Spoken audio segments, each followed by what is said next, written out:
Bonsoir à tous, ravie de partager ce moment avec vous. Pour parler d'emploi, c'est vrai que c'est plus une introduction pour ce format que vraiment un programme hyper détaillé, mais j'espère répondre à vos questions. Donc, si vous en avez des complémentaires dans les questions-réponses, effectivement.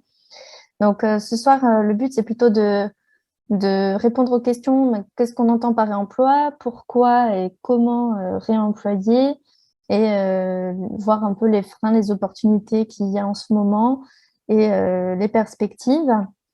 Donc effectivement, pour ceux qui ne me connaissent pas, donc, je suis basée sur Toulouse. Donc je suis ingénieure génie civil effectivement de l'INSA Toulouse. Avant ça, donc j'avais eu un DUT génie civil construction durable. Et avant ça, j'étais aussi en école d'archi.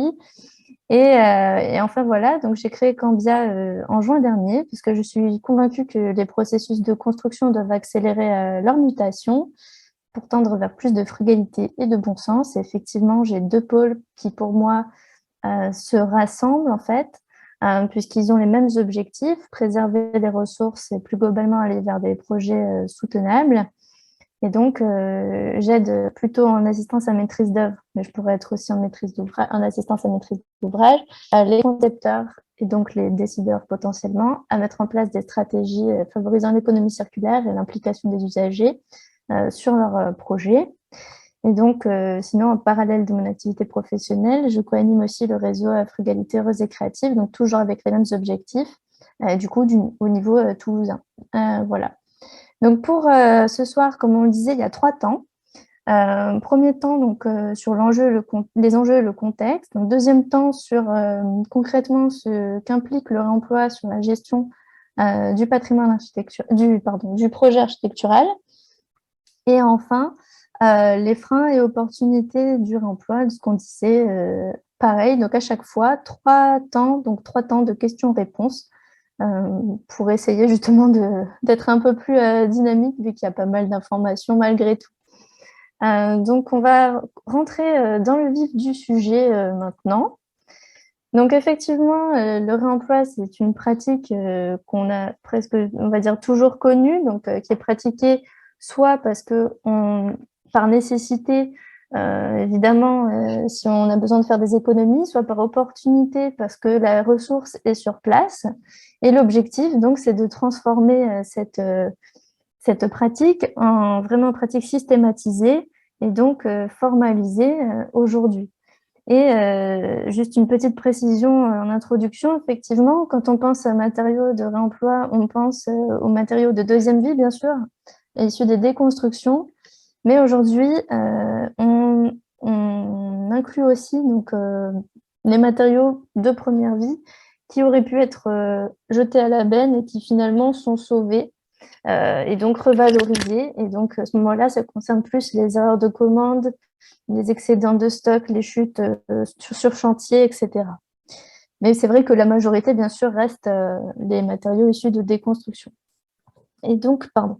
Et donc, ces dernières années, c'est vrai que la dynamique a essaimé, on va dire, sur tout le territoire français, et notamment donc, dans certaines régions, boostées, par exemple, par le Grand Paris, etc. Donc, l'Île-de-France, c'est vrai qu'elle est assez en avance, comme le Nord, le Grand Est. Et puis, après, on va dire, dans un deuxième temps, on a l'Auvergne-Rhône-Alpes, qui est très avancée également.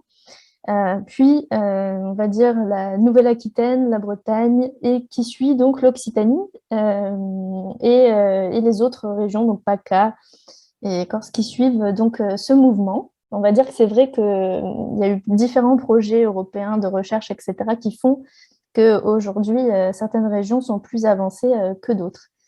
Mais voilà, on est là pour tous progresser de toute façon sur tout le territoire, et y compris les Outre-mer. Donc, au niveau du contexte, donc si je recontextualise rapidement, donc c'est vrai que le réemploi, c'est une composante de l'économie circulaire. Donc, il y a 3 domaines et 7 piliers. Donc, le premier domaine qui est ici, qui regroupe 4 piliers, c'est ce qui concerne les acteurs économiques et comment baisser en fait leur impact environnemental. Donc, pour ça, il y a plusieurs pistes qui sont les piliers. Donc, s'approvisionner de manière durable. Ensuite, concevoir le produit ou le service en prenant en compte l'ensemble de son cycle de vie, donc c'est l'éco-conception. Analyser les flux matériels et humains sur un territoire donné pour optimiser les ressources ou créer des synergies, donc c'est l'objectif de l'écologie industrielle et territoriale. Privilégier l'usage à la propriété donc pour développer une économie basée sur les services plutôt que la production. Donc ça, c'est l'économie de la fonctionnalité. Le deuxième domaine dans lequel vient s'inclure le réemploi, c'est le domaine dédié donc, au comportement des consommateurs. Tout d'abord, évidemment, consommer responsable, donc justement en faisant un choix éclairé par rapport à l'ensemble du cycle de vie du produit que l'on achète. Et donc, l'allongement de la durée d'usage du produit ou du matériau. Donc, c'est là que rentre en compte le réemploi, mais aussi la réutilisation ou, pourquoi pas, la réparation. Et enfin, le troisième domaine, qui est donc le dernier pilier, donc c'est la gestion des déchets avec le recyclage. Et donc, j'insiste un peu là-dessus, parce que personnellement, quand je parle de réemploi, on me répond souvent recyclage. Alors, en fait, ce n'est pas la même chose. Et donc, c'est pour ça que j'ai fait cette slide-là, sur la définition, on va dire, un peu plus juridique du réemploi. Donc, au niveau juridique, c'est vrai que le réemploi, déjà, il n'acquiert jamais le statut de déchet.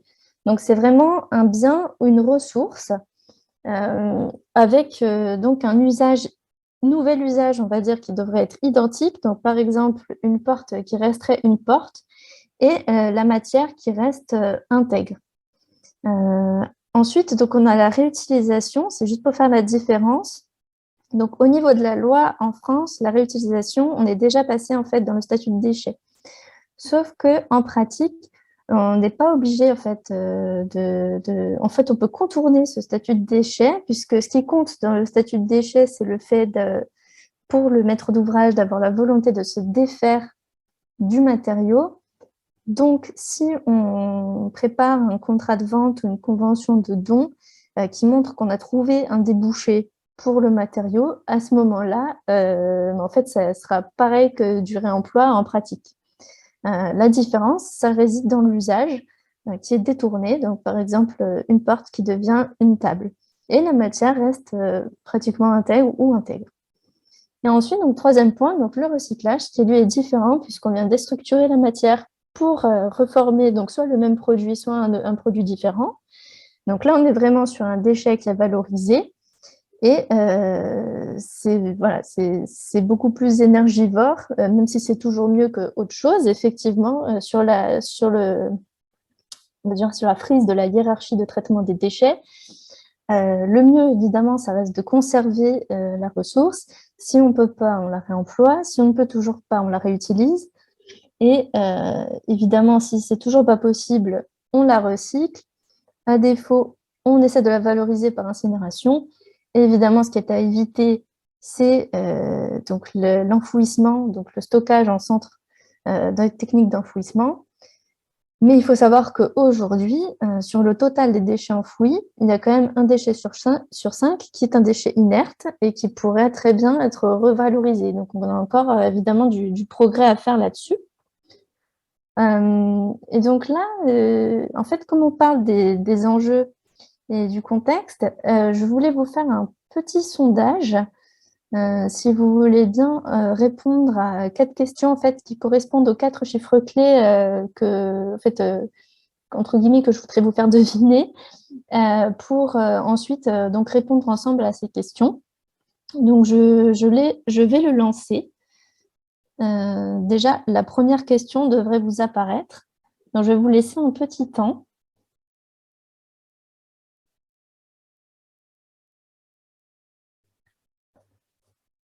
Donc, pour l'instant, je vois que personne ne répond. Ah, ça y est, quelqu'un a lu la question. Désolée, la question est peut-être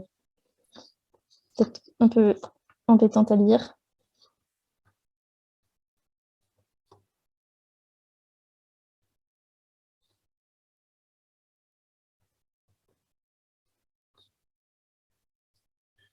Donc là, vous êtes 21 pour l'instant à avoir répondu.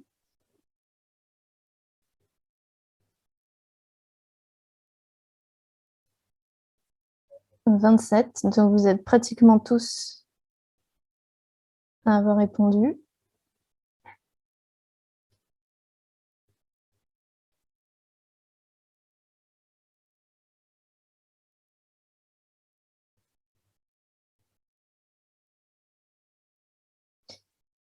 Ça m'a l'air de plus bouger. Donc, je vais mettre fin au sondage de cette question. Ah non, ça bouge encore, pardon.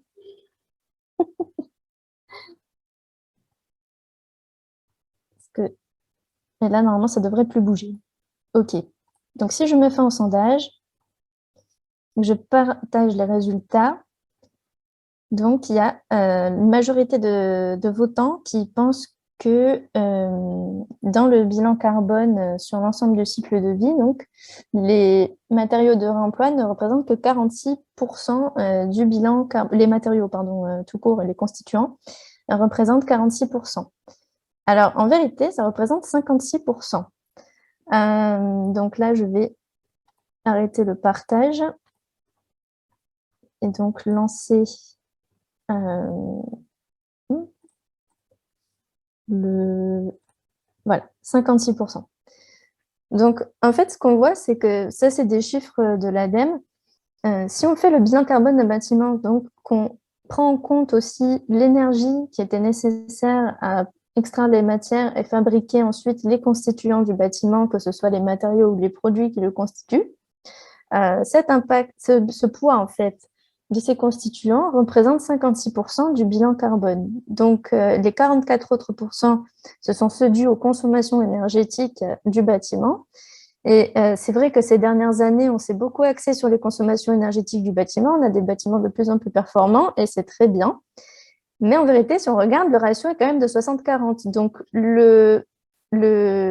pardon, la part la plus déterminante et là où on devrait quand même faire des efforts, c'est sur nos modes constructifs et le choix des matériaux, puisque sur le bilan, donc c'est ce qui a la plus grande part. Et évidemment, aujourd'hui, les performances énergétiques étant de plus en plus intéressantes, le poids en fait du bilan carbone au niveau des matériaux, mais il va forcément devenir de plus en plus prégnant. Et donc, c'est aussi pour ça que l'ART a évolué en RE, puisque le poids carbone est vraiment un sujet très important. Donc, je vais vous lancer une deuxième question pour découvrir le deuxième chiffre clé. Donc, pareil, je vous laisse un petit temps pour répondre.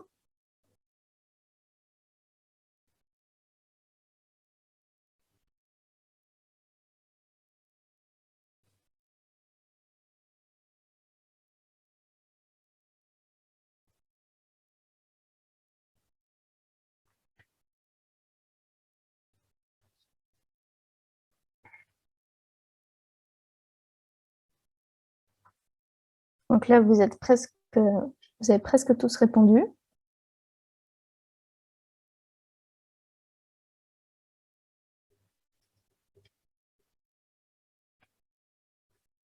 Ça bouge plus beaucoup. Je pense que on peut figer le résultat. Je crois qu'il n'y a que 3 répondants qui n'ont pas voté.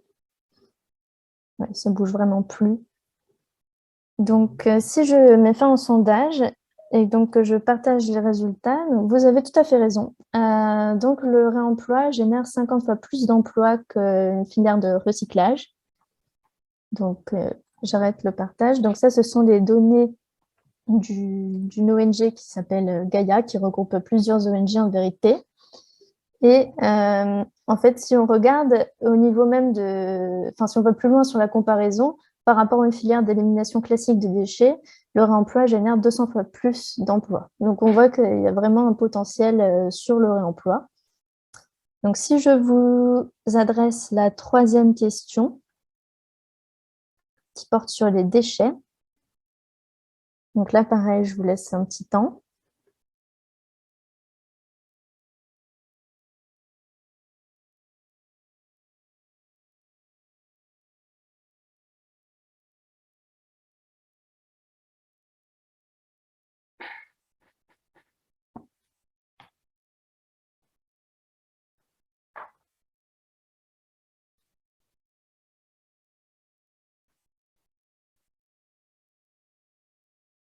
Là, vous avez presque tous répondu, mais ça bouge encore.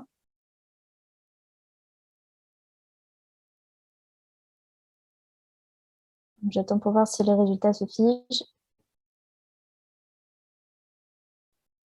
Ils ont l'air de se figer. Donc, exactement, donc vous avez raison. Bravo à vous. Donc, la production de déchets annuels en France pour le seul secteur du bâtiment s'élève à 46 millions de tonnes par an. Mais au niveau occitan, parce que moi, du coup, je suis dans cette région-là, on fait déjà 11 millions de tonnes à nous tout seuls.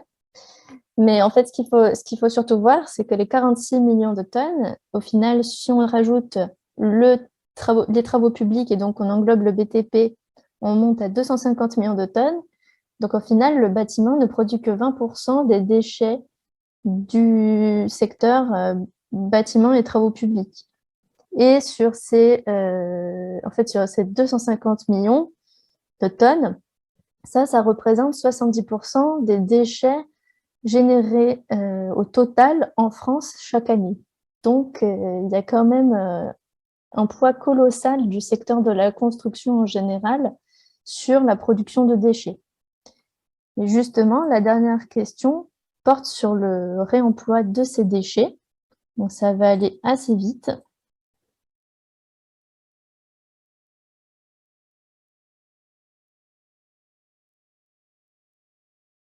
Alors, je suis désolée pour la main levée. Si vous avez une question, il va falloir la poser à l'écrit dans Q et R.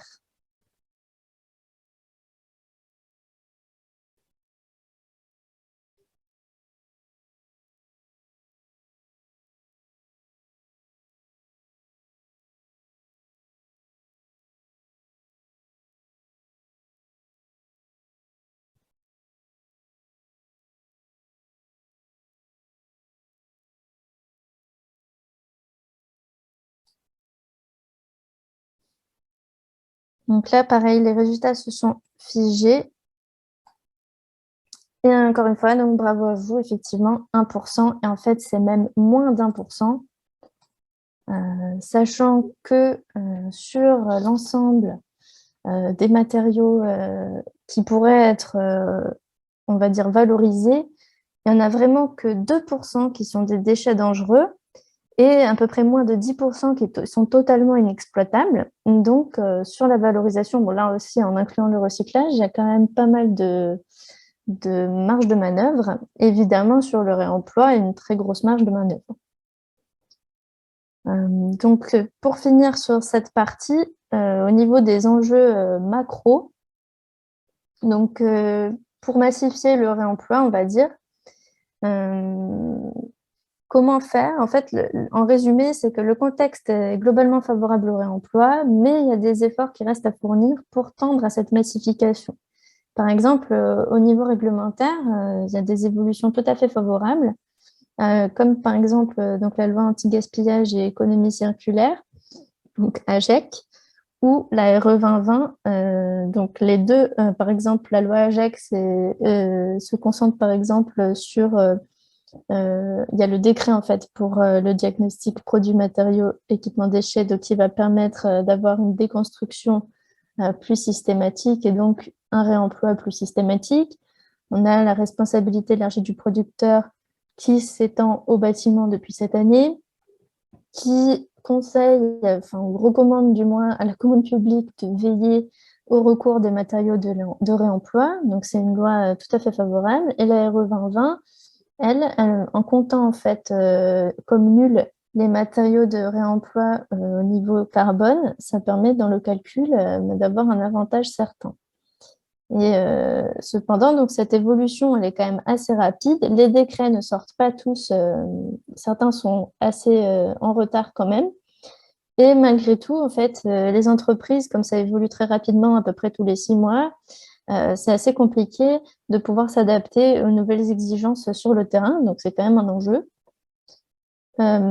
Ensuite, au niveau donc économique et sociétal. Donc là aussi, en vérité, le contexte est favorable. Donc comme certains en ont parlé un petit peu dans le chat avant la présentation.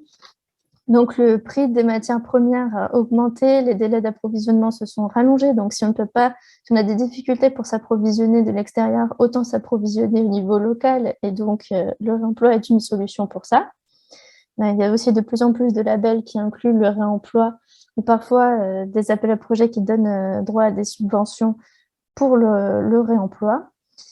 Mais c'est vrai qu'il y a cette idée que le réemploi coûte plus cher systématiquement et ce serait intéressant donc, de réfléchir un peu plus sur le coût global ou le coût carbone pour nuancer en fait et voir les externalités positives du réemploi.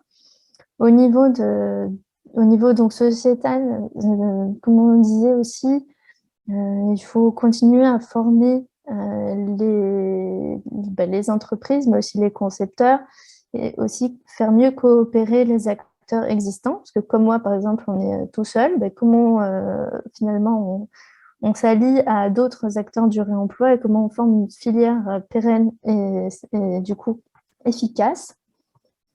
Donc au niveau technique, donc là, il y a plusieurs points.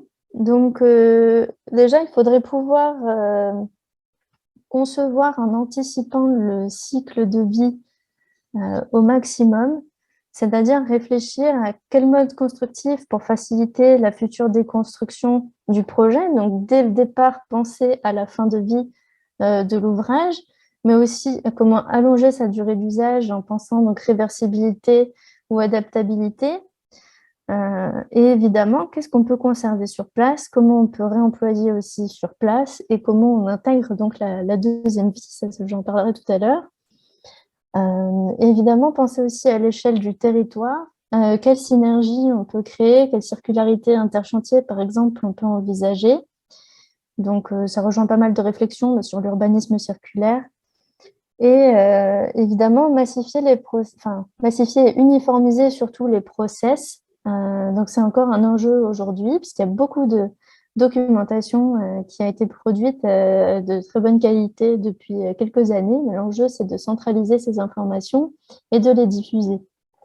Et enfin, au niveau environnemental, bien sûr, plus on développe les pratiques de réemploi, plus on contribue à préserver les ressources et donc le vivant. Et c'est ce qu'on verra donc au niveau des opportunités un peu plus concrètement. Donc, j'en ai fini pour cette partie. Donc, on peut passer aux questions-réponses. Donc, j'invite les personnes qui levaient la main, donc à poser les questions dans la partie Q et R.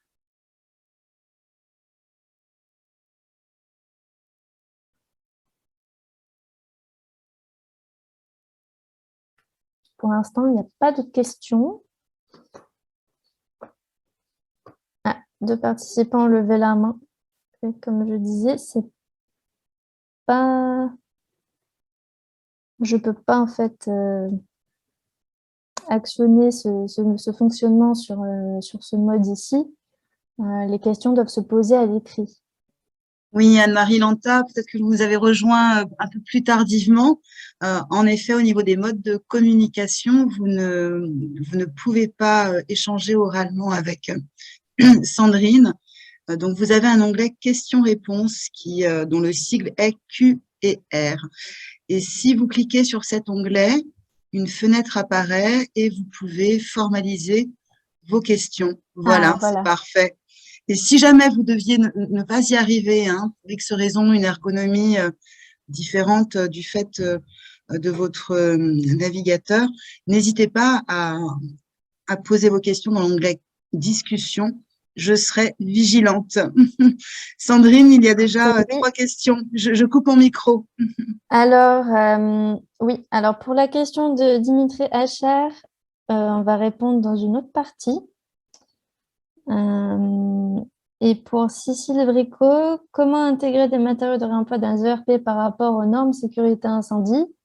Alors, ça rejoint un peu la question de Dimitri HR, c'est-à-dire que moi, pour l'instant, c'est vrai que j'évite d'intégrer des matériaux de réemploi par rapport à la sécurité incendie, sauf si, par exemple, pour du bois, vous arrivez vraiment à prouver qu'on a une classe qui est vraiment adéquate pour ça. Mais je suis d'accord avec vous, les ERP, c'est assez compliqué. Il faut pouvoir voir vraiment avec le bureau de contrôle si le produit que vous sélectionnez est le bon et qui leur convient. Ce n'est pas forcément le cas. La réglementation incendie, c'est vraiment un sujet délicat. Et donc, oui, Dimitri, s'il n'y a pas de marquage CE, ben, on va voir, en fait, il faut faire un référentiel. Donc, c'est ce dont je vais parler tout à l'heure.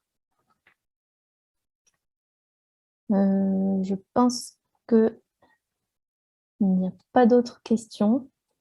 Si, une autre question. Alors, le réemploi, ça coûte plus cher, mais mon bilan carbone sera meilleur. Alors, en règle générale, potentiellement, oui. Mais ça dépend de votre projet. Par exemple, tout ce qui est ferronnerie, acier, garde-corps, etc., ce sont des matériaux de réemploi qui ont énormément à gagner au niveau carbone, puisque produire un matériau neuf de ce type, c'est vraiment, on va dire, horrible pour, pour les émissions de gaz à effet de serre. Donc, il y a un gain important à faire là-dessus. Après, en fait, ce qui coûte plus cher dans le réemploi, c'est potentiellement le temps qu'on va passer et le fait qu'il y ait potentiellement des acteurs supplémentaires, ce dont je vais parler tout à l'heure. Mais ce n'est pas forcément le cas non plus. Ça dépend où vous vous approvisionnez et ça dépend des acteurs qui sont avec vous. En fait, c'est toujours pareil. En fait, les retours d'expérience qu'on a aujourd'hui, ils ne portent pas souvent sur le retour financier vraiment du projet. Par contre, ce sera normalement le bilan carbone sera à peu près toujours donc meilleur. C'est juste que évidemment, si vous faites du réemploi en allant chercher un matériau un peu trop loin et qui vient par camion, par exemple, ben, ça peut effectivement fausser vos résultats. Donc, tout est une question de choix, c'est toujours pareil. Donc, comment faire pour passer outre une décision du contrôleur technique sur un réemploi refusé? Eh bien, je ne pense pas qu'on puisse passer outre. Du moins, je ne me vois pas passer outre personnellement, puisqu'en fait, l'assurance va se baser généralement sur l'avis du bureau de contrôle. Et si le bureau de contrôle refuse, l'assurance ne suit pas. Et à ce moment-là, que fait-on? Je pense sinon, il faut vraiment avoir un maître d'ouvrage très engagé qui accepte de prendre certaines responsabilités. Mais je ne saurais pas répondre plus que ça à cette question. Donc, comment prendre en compte la CV d'un matériau de réemploi?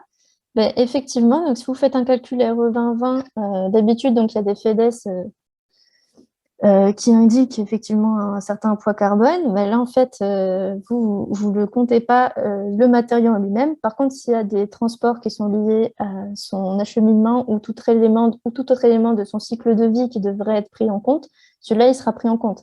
Mais par contre, la plupart du temps, c'est quand même le composant qui est le plus impactant. Et le fait que le composant soit compté nul, mais ça vous permet donc de faire une économie sur la CV. Et donc, les acteurs sont-ils nombreux? C'est ce qu'on va voir tout à l'heure. Donc, je vais passer tout de suite à ça d'ailleurs. Pratiquement tout de suite. Et donc, est-ce qu'il y a d'autres questions? Je n'en vois plus. Et je n'en vois plus. OK. Bon, ben, merci à vous pour ces questions. Donc, on va passer à la deuxième partie, qui est donc l'impact du réemploi sur la gestion du projet architectural. Donc, je ne sais pas si j'ai appuyé sur le... Ah ouais, merci. Donc, effectivement, je suis partie sur le principe qu'on aurait deux potentiels cas de figure pour réaliser un nouveau projet, une réhabilitation incluant du réemploi. Donc, en vérité, on en a une qui est très répandue. Pour l'instant, c'est le fait d'avoir une absence de ressources sur place à exploiter. Donc, c'est le cas 1. Mais de plus en plus souvent, viendra se présenter le cas 2 quand le diagnostic PEMD sera mis en place, on va dire effectivement, et que du coup, on aura de plus en plus de déconstructions qui se feront et donc de relations en fait entre la maîtrise d'œuvre qui fait le curage et ensuite la maîtrise d'œuvre qui s'occupera de la conception du projet. Vous aurez en fait une base de travail puisque des orientations auront été données par les diagnostics. Et donc, vous aurez des ressources qui ont été conservées sur place pour exploiter, donc pour les exploiter. Après, c'est à vous de les exploiter dans votre projet. Mais pour l'instant, effectivement, c'est quasi inexistant comme sujet. Mais donc, si on regarde ces deux cas de figure, donc dans tous les cas, faire avec, c'est donc une petite philosophie, puisqu'il faut faire avec les incertitudes du réemploi, mais ça a des impacts sur donc les acteurs, ce qu'on va voir maintenant, les process, potentiellement les délais. Mais là, je m'attarde surtout sur les acteurs et les process. Donc, les acteurs habituels, donc au niveau de leur organisation, donc on va avoir des acteurs habituels et de nouveaux acteurs. Donc, si on prend un peu la posture de chaque acteur habituel, effectivement, ça a amené un petit peu changer, puisque la maîtrise d'ouvrage doit quand même prendre en compte de nouveaux risques. Par exemple, si elle décide d'acheter elle-même des matériaux de réemploi, elle doit consulter sa dommage ouvrage pour inclure, par exemple, ces matériaux dans son assurance. Au niveau de la maîtrise d'œuvre, donc là, c'est plus une question de façon de travailler, donc être plus flexible et adaptable sur justement la disponibilité de la ressource, du mode constructif éventuellement. Au niveau des entreprises, c'est une question de monter en compétences, donc par exemple de la démolition à la déconstruction, ou au niveau du reconditionnement des matières, ce qu'on va voir après. Et au niveau du bureau de contrôle et de l'assureur, donc ce que je disais, il faut les impliquer le plus possible en amont pour que le dialogue, que ce ne soit pas juste une sanction en fait, à la fin et qu'on soit tous ensemble dans le même bateau avec les mêmes objectifs de réemploi. Et donc, il y a de nouveaux acteurs. Et donc, ces nouveaux acteurs, soit ils sont au niveau de la conception, donc conseil réemploi, bureau d'études, réemploi, qui peuvent intervenir en AMO ou en assistance à maîtrise d'œuvre aussi, comme moi par exemple. On a au niveau de la commercialisation des plateformes qui vont se spécialiser dans la seconde vie, donc que ce soit physique ou donc au niveau d'Internet, ce qu'on trouve les plateformes en ligne. Et évidemment, donc les ressourceries, on va dire un peu plus traditionnelles. Et au niveau de la réalisation donc de la phase travaux, là, donc évidemment, on aura des déconstructeurs plutôt que des démolisseurs qui vont commencer à apparaître. Là, pour l'instant, c'est des démolisseurs, évidemment, qui se convertissent à la déconstruction. On a des acteurs de l'ESS et de l'insertion, comme on l'avait vu dans le chat tout à l'heure, qui s'intéressent à ces sujets. Évidemment, des artisans. Et donc, le métier assez peu connu pour l'instant de valoriste. Donc, en fait, c'est la formation TVRB, donc technicien valoriste des ressources en bâtiment, si je ne me trompe pas. Donc pour l'instant, il n'y a que quelques centres qui font ça en France, mais ça continue donc à se développer. Et l'objectif en fait du valoriste, c'est de vraiment répondre spécifiquement à la demande du réemploi. Donc depuis le départ, savoir qualifier les matériaux, savoir les reconditionner, savoir les mettre en œuvre, gérer la coordination avec les acteurs, etc. Donc c'est un métier de terrain qui est spécifiquement donc dédié au réemploi. Et donc, en France métropolitaine, du moins, il y a déjà quelques valoristes, mais il n'y en a pas beaucoup. Voilà. Si on regarde toujours au niveau des acteurs sur leur chaîne de responsabilité, là, ça change aussi un petit peu, parce qu'en fait, quand on achète un matériau, effectivement, et qu'on le pose, d'habitude, il n'y a que deux intervenants, le fabricant et l'entreprise, puisque l'entreprise A achète au vendeur qui est le fabricant, ou le revendeur, mais ça reste donc la même chaîne de responsabilité. Et ensuite, donc on pose, et à ce moment-là, l'entreprise A prend la garantie de la pose. Dans le matériau de réemploi, effectivement, comme on n'a pas cette industrialisation en fait, du matériau, à ce moment-là, le vendeur peut avoir ça peut être plusieurs acteurs différents. Donc, par exemple, un autre maître d'ouvrage, une plateforme, mettons, en ligne. Au niveau de la dépose et du contrôle. Donc, effectivement, il y a une dépose et un contrôle. Donc, à ce moment-là, ça peut être une autre entreprise ou un expert qui viendra contrôler ou un bureau d'études. Donc, ça fait de potentiels acteurs en plus sur la chaîne de responsabilité. Au niveau de la pose, donc mettons que ce soit toujours l'entreprise A qui pose, donc elle sera toujours garante de la pose, donc de la mise en œuvre. Simplement, donc il faudra avoir prouvé que tout le reste est OK dans la chaîne pour que sa décennale marche. Et au niveau du fabricant, du coup, c'est pas, pardon, au niveau de la garantie du matériau, ça dépend des étapes précédentes et de votre projet. Donc, ça peut être le MOA acquéreur, comme je disais tout à l'heure, avec sa dommage ouvrage qui prend la responsabilité. Ça peut être une autre entreprise ou la plateforme qui vous l'a vendu et vous l'assure pendant 1 ou 2 ans, ça dépend. Des fois, aujourd'hui, donc, il y a des facilités d'assurance avec ce type de plateforme. Dans tous les cas, donc en fait, c'est quand vous faites vos conventions de dons ou de revente. Donc, c'est là qu'il faut bien marquer les responsabilités de chacun, clarifier, anticiper. Et si jamais vous voyez qu'il peut y avoir une défaillance dans la chaîne de responsabilité, donc depuis l'acquisition de votre matériau jusqu'à sa pose, il faut prévoir aussi des plans B. Voilà. Donc, c'est juste un peu plus fastidieux à imaginer et à anticiper, voilà, pour éviter de potentielles erreurs. Donc, au niveau, mais pardon, juste pour info, pour l'instant, au niveau des sinistralités, rien n'a été remonté de particulier concernant un matériau de réemploi, voilà, jusqu'ici. Mais on ne sait jamais.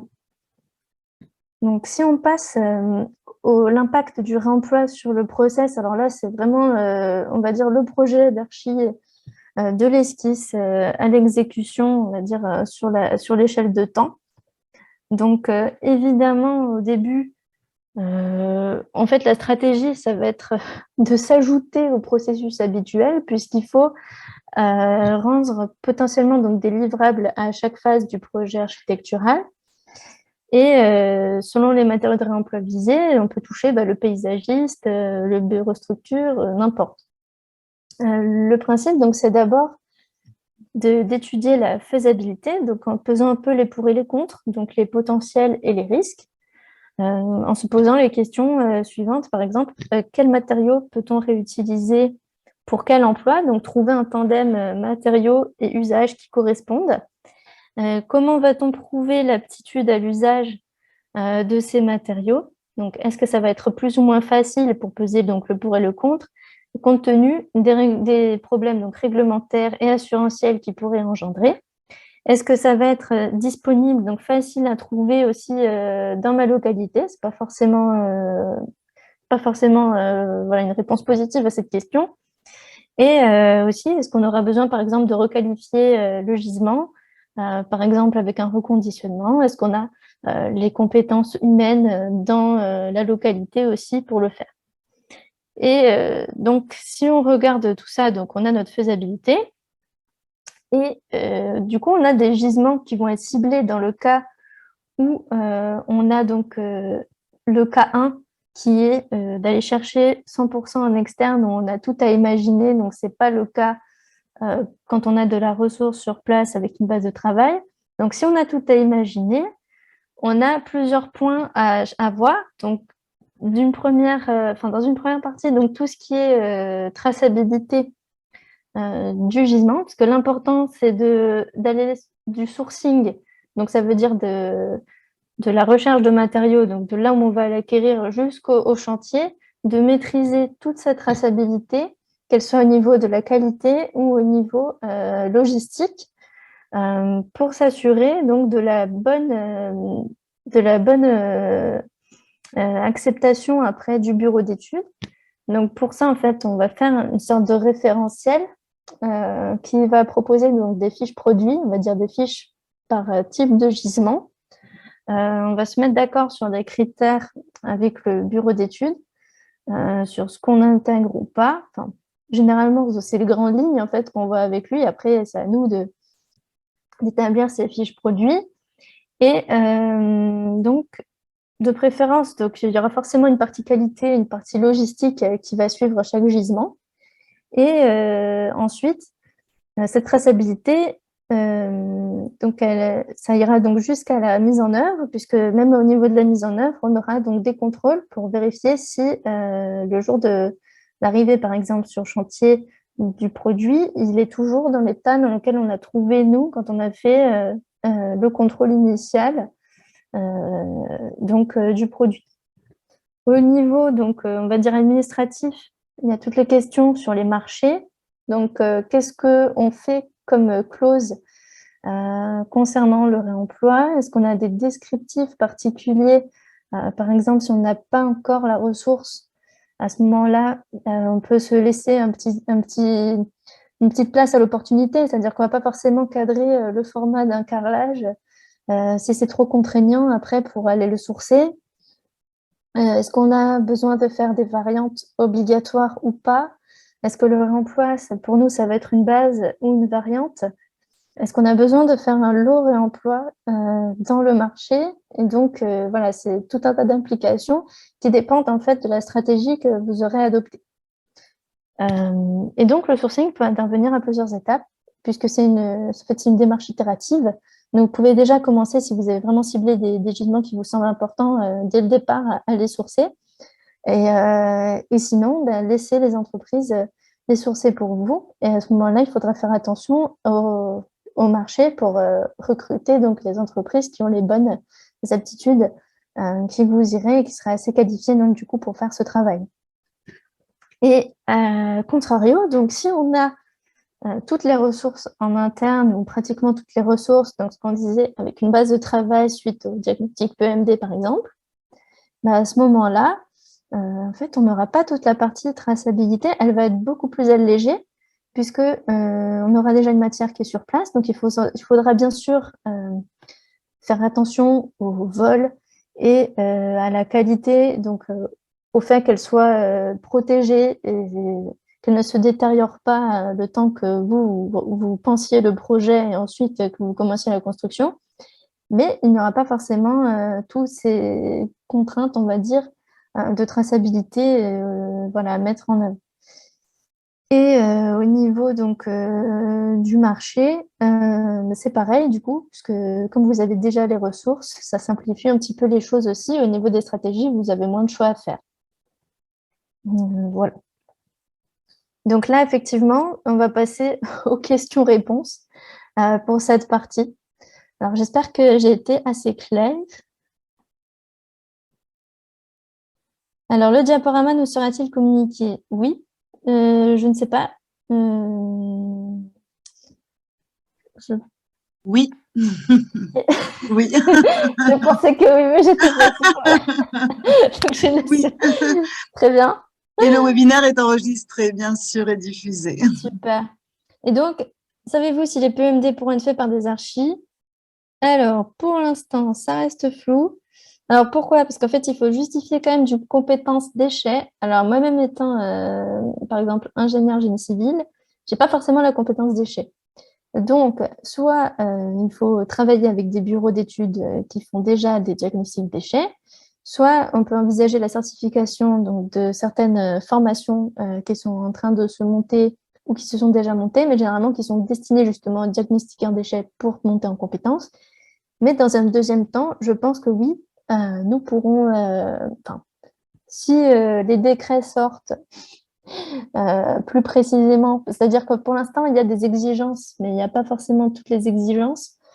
Il y a effectivement des ouvertures, je pense, qui vont se faire, mais actuellement, pour le moment, malheureusement non, puisqu'il y a la partie déchets. Donc un architecte seul, logiquement, ne peut pas faire donc ce diagnostic-là. Est-ce que j'ai d'autres questions? Je ne vois pas. Ok. Peut-être attendre une minute pour voir s'il n'y a pas quelqu'un. Ah voilà. Donc, quels sont les plus gros freins avec les bureaux de contrôle? En fait, tout ce qui va toucher à la stabilité, donc leur mission stabilité, donc tout ce qui est structurel,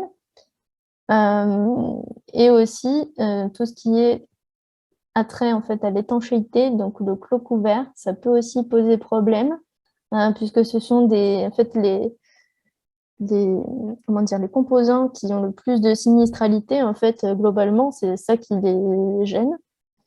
Mais il y a toujours moyen quand même de négocier. Mais dépendant du projet, c'est vrai que ça va être plus difficile.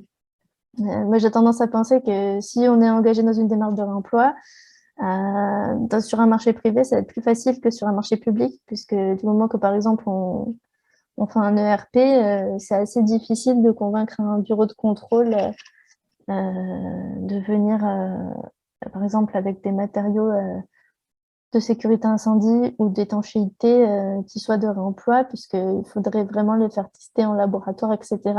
Et selon la taille du projet, ça ne vaut pas forcément le coup, puisque ça rajoutera un surcoût. Donc, quels sont aujourd'hui les matériaux les plus réemployés?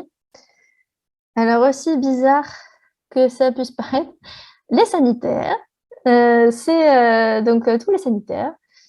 C'est vrai que c'est très réemployé, mais aussi effectivement ce que je disais tout à l'heure, les garde-corps, ferronnerie, il y a beaucoup de radiateurs en fonte qui sont réemployés. Mais en fait, il y a à peu près tous les gisements qui sont réemployés si on regarde bien. C'est juste que leur utilisation n'est pas forcément celle qu'on pense. C'est-à-dire que, comme je disais tout à l'heure, en fait, même si, je ne sais pas, une porte coupe-feu, elle ne va pas être employée en tant que porte coupe-feu, on peut très bien la réemployer en tant que porte classique ou autre chose, en fait, détourner son usage. Et donc, on peut parfois effectivement déclasser le matériau qu'on souhaite réemployer en changeant son usage et en ayant des contraintes moindres qui font qu'il va passer très bien voilà, pour un autre usage. Et voilà. Donc, au final, il y a pas mal de possibilités de réemploi. Il y a des exemples comme la halle de Colombelle, ils ont réemployé vraiment beaucoup de gisements différents sur leur projet. Et oui, il y a deux nouveaux métiers. Effectivement, potentiellement, les diagnostiqueurs PEMD ne pourraient faire que des diagnostics PEMD. Ils ne sont pas obligés de faire autre chose. Et technicien de valorisation, oui, le valoriste. C'est vraiment un nouveau métier avec une formation qui est reconnue au niveau RNCP, donc tout à fait valable, et dont les formations ont commencé. Et donc, pouvons-nous prouver sans retester le classement au feu d'un matériau réemployé, les règles par matériau selon la masse, etc. Alors, je pense que ce sera discuté avec votre bureau de contrôle. J'avoue que pour moi, la question ne s'est pas posée. Mais je pense que chaque bureau de contrôle ou chaque intervenant doit avoir ses exigences et ça dépendrait aussi sûrement quand même de votre projet. Donc, je ne peux pas répondre catégoriquement à cette question. Voilà.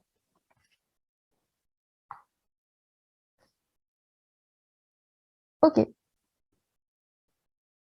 Bon. Je crois que cette partie-là. Ah, quelle place aurait emploi dans la maison individuelle? Ah ben, elle a toute sa place dans la maison individuelle. Il a toute sa place dans la maison individuelle dans le sens où là, il y a quand même moins de contraintes réglementaires. Après, donc c'est toujours pareil, il faut quand même arriver à régler certains freins assurantiels au cas où. Mais a priori, il n'y a pas tant de freins que ça. Le problème, c'est plus pour en fait, trouver la marchandise, entre guillemets, selon où vous vous trouvez. Ça peut poser, enfin, peut y avoir des freins, et en fait, ben, c'est ce que je vais évoquer juste après, mais par exemple, des freins de coordination ou des freins de stockage, etc. Ce genre de freins-là, quoi. Voilà. Mais moi, je pense effectivement que ça a toute sa place dans la maison individuelle, il n'y a pas de problème. D'ailleurs, on peut aussi faire, par exemple, des ressourceries éphémères. Donc, quand on vient de déconstruire un bâtiment, on propose les objets, les produits à la revente. Et il y a donc des particuliers qui viennent se fournir dans ces ressourceries éphémères sans aucun problème aussi. Donc, voilà. J'espère avoir répondu à votre question.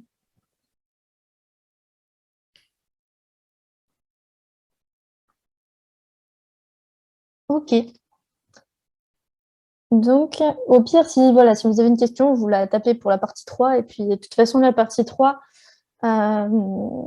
à la fin, vous pouvez poser des questions générales. Ce n'est pas forcément que sur la partie 3, évidemment. C'est vraiment la fin de la présentation, donc n'hésitez pas. Donc, si on passe effectivement aux freins et aux opportunités du réemploi, donc, est-ce que j'ai passé la diapo suivante? Non, voilà. Donc, c'est surtout lié aux moyens humains, techniques et logistiques, finalement. C'est le temps que tout ça percole dans on va dire, la masse de professionnels et les pratiques, voilà, que ça s'infuse en fait dans les pratiques. Parce qu'en fait, tous les freins que je vais évoquer là, ils sont en train d'être levés. Il y a plusieurs, déjà, comment dire, projets de recherche qui sont menés là-dessus. Il y en a certains qui sont presque aboutis, d'autres qui ont été aboutis, qui ont donc fourni des premiers outils. En fait, tout est en train de changer progressivement. C'est juste que pour l'instant, on va dire que ces freins-là sont persistants, mais c'est voué à changer et certains très rapidement. Donc, effectivement, au niveau du réemploi, on peut dire que ça rajoute une certaine complexité. Donc, que ce soit dû à l'incertitude de la ressource, est-ce que finalement on va trouver la ressource qu'on attend pour faire le chantier, par exemple. Au niveau donc de la coordination, s'il y a des coordinations à faire, de planning, etc. Et donc, globalement, on va dire des contraintes par le fait que ce soit une ressource qu'on puisse nous imposer et pas forcément celle qu'on désirait au départ. Au niveau de l'offre et de la demande, ce frein persiste, malgré le fait qu'il y a de plus en plus de plateformes de réemploi qui s'ouvrent, etc. Donc, qui répondent en fait aux problèmes de synchronisation, puisque sinon, en fait, il faut attendre il faut trouver le chantier qui a la bonne temporalité avec vous pour pouvoir ensuite mettre en place donc, soit une convention dedans, soit une convention de vente, un contrat de vente. Et donc, c'est vrai que ça peut lever certains freins. Mais donc, ce frein-là reste quand même persistant.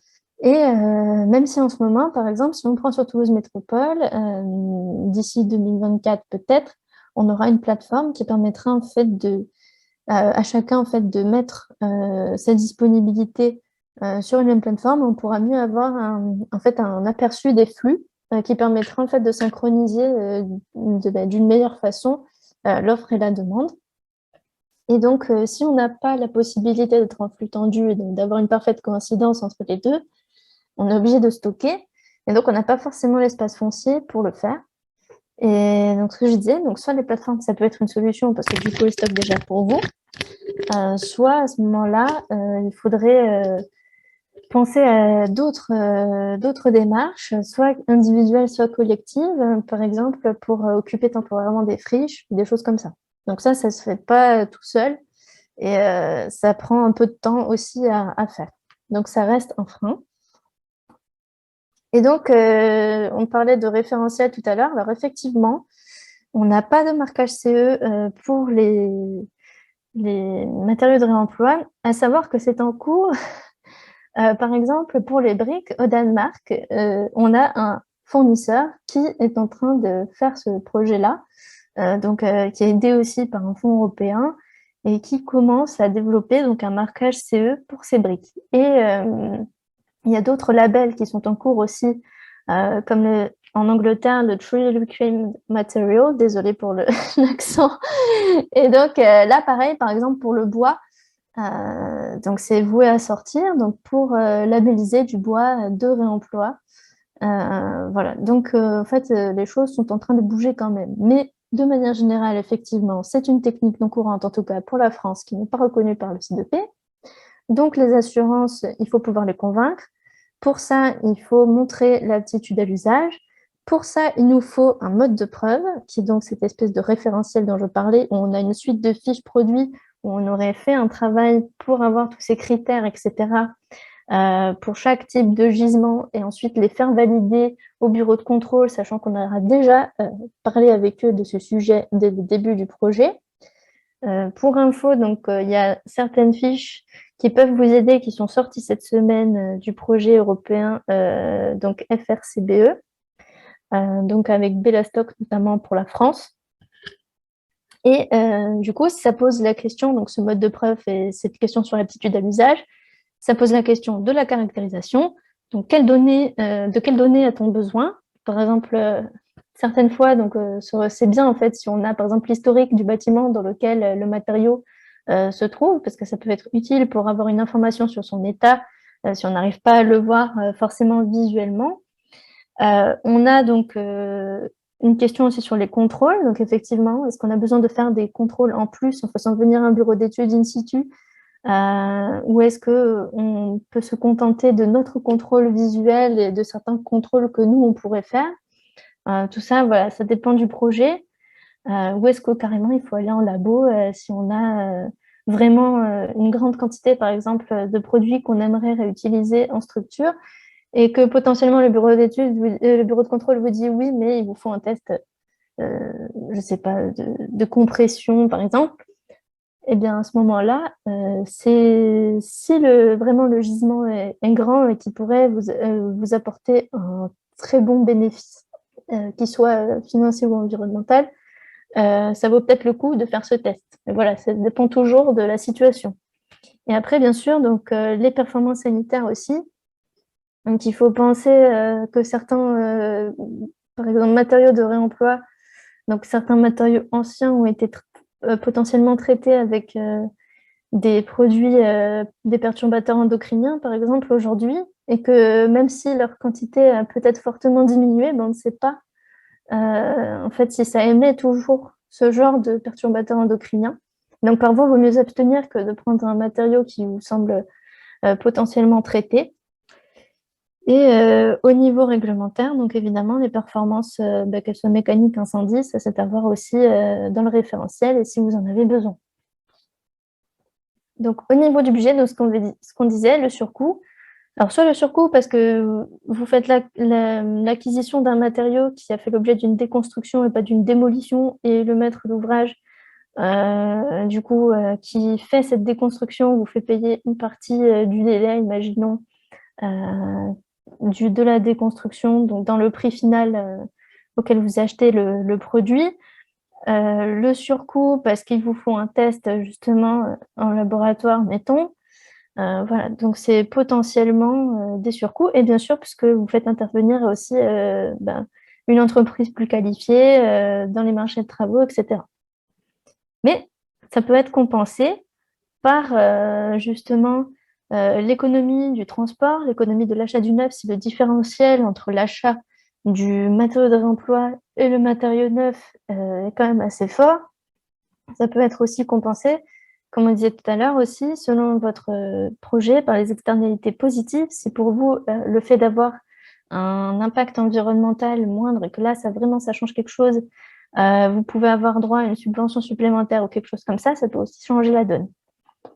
Donc, globalement, le frein principal, comme on disait, c'est vraiment le manque de moyens, entre guillemets, puisque le fait qu'aujourd'hui, on manque un petit peu de formation encore et que la filière ne soit pas tout à fait structurée sur tous les territoires, ça peut être un frein. Les process standardisés, ils sont en train d'arriver, mais c'est vrai que pour l'instant, il y a une grande variété de sources, en fait, qui émettent ces process, et même s'ils se regroupent tous un peu, ça fait beaucoup de sources à aller explorer. Et donc, on manque un peu de retour d'expérience détaillé, je dirais plus sur la partie financière finalement que sur la partie méthodologique. Mais voilà, du coup, ça entretient certains freins qui font que la diffusion est assez lente. Si on regarde les opportunités, donc évidemment, les opportunités, pour moi, c'est assez simple.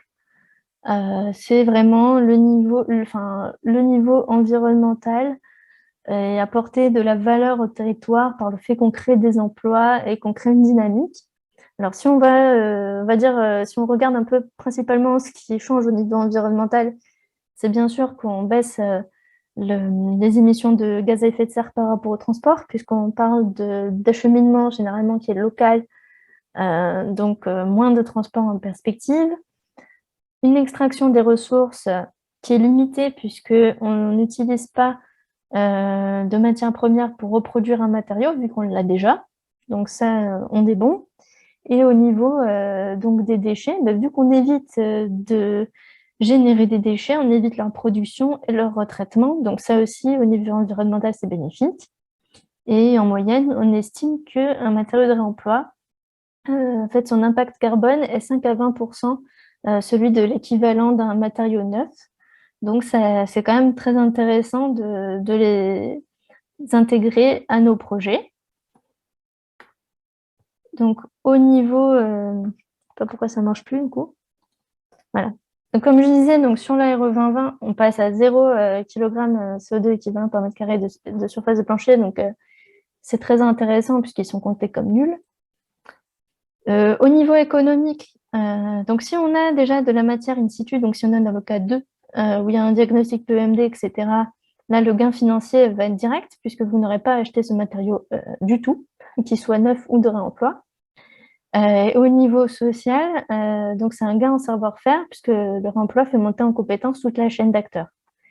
Et si on regarde au niveau économique et social, on va dire, donc il y a effectivement la création d'emplois locaux, la création d'une dynamique. Et pour les particuliers, donc c'est ce que je disais, si par exemple ils viennent acheter des matériaux de réemploi, à ce moment-là, ils font un gain financier, mais ils gagnent en confort. Donc c'est gagnant-gagnant. Au niveau architectural, ça peut participer en fait à la qualité architecturale aussi. Donc évidemment, au niveau du patrimoine, si on peut réutiliser des matières qui ont l'âme d'un lieu, qui vraiment ont une valeur historique ou patrimoniale, voilà, c'est super. Ça se fait déjà, mais là, du coup, ce serait à plus grande échelle. Pour l'architecte, c'est un moyen de s'exprimer, de transformer finalement les contraintes en opportunités, de pouvoir détourner les usages. Il y a vraiment un grand champ d'exploration par rapport au réemploi. Et sur la qualité, mais nombre de matériaux de réemploi sont quand même hyper pérennes. Si on prend des pierres, des pavés, tout ce genre de matériaux en fait bruts qui n'étaient pas, on va dire avant les années 70, hein, qui étaient utilisés de manière, voilà, on va dire sans composite, sans matière artificielle ou des belles charpentes, etc., qui sont tout à fait réemployables. Et donc, ça apporte une qualité au projet et ça évite aussi la standardisation de nos cadres de vie, puisqu'on continue à utiliser les matériaux locaux. Et donc, globalement, donc on a nos émissions de gaz à effet de serre qui sont réduites, une valeur au territoire apportée par le fait d'avoir un bilan environnemental de nos projets qui est beaucoup plus intéressant, des créations d'emplois locales. Au niveau du territoire, on aura donc cette espèce de synergie qui se sera mise en place, qui permettra donc une meilleure résilience parce qu'on a une certaine autonomie, on dépendra moins de l'extérieur. Une augmentation de la créativité, donc notamment pour les concepteurs. Et donc finalement, c'est participer à une démarche frugale. Ce qui est bon pour le projet, finalement, va être bon pour la planète. Donc ça, pour moi, ce sont donc les avantages, les opportunités à saisir. Donc si on fait une rapide synthèse, donc pour reprendre l'expression bien connue, le réemploi, c'est plus de matière grise et moins de matière, évidemment. Donc, ça permet donc d'avoir un impact positif au niveau environnemental, social. Donc, c'est super important. Pardon, je suis un peu perdue. Et du coup, si on regarde aujourd'hui l'opportunité de massifier le réemploi, c'est important parce que comme on a des impacts positifs et un contexte favorable, tant qu'à faire, essayer dès aujourd'hui d'expérimenter cette nouvelle pratique. Ensuite, si on résume un petit peu les clés de la réussite, au niveau, on va dire concret, évidemment, les maîtres mots, ce sont anticipation, coopération, formation et rigueur. Au niveau plus philosophique, on va dire, donc évidemment, c'est l'occasion de changer de regard sur l'existant pour prendre conscience de la mine d'opportunités qui se trouve autour de nous. Si on regarde maintenant les perspectives, en fait, là, je suis très axée sur le réemploi, mais on pourrait parler d'autres, évidemment, perspectives. Mais du moins, donc, sur le terrain, donc, un peu comme en Île-de-France actuellement, et même ce qui existe évidemment déjà en Belgique, etc. Donc l'idée, ce serait qu'il y ait de plus en plus d'entreprises sur le terrain qui se développent, spécialisées par exemple dans le reconditionnement de certains gisements, donc le traitement et le reconditionnement de certains gisements. Alors ça, on connaît ça en dehors du BTP, mais dans le BTP, on pourrait imaginer des entreprises qui se concentrent que sur le carrelage, que sur le parquet, que sur les charpentes, etc. Et donc, ce seraient des professionnels qui seraient du coup reconnus pour leur qualité. Et ça poserait beaucoup moins de soucis au niveau des assurances, puisqu'on aurait des fournisseurs qualifiés, en fait, qui seraient reconnus comme qualifiés. Donc, on imagine aussi qu'on aurait plus de réemploi justement au niveau structurel et du clos couvert, parce qu'on aura développé les compétences sur le terrain et que les bureaux de contrôle auront pris l'habitude aussi de ce genre de démarche. Donc, il y aura plus de coopération et donc on arrivera à développer de manière systématique ce genre de matériaux aussi en réemploi.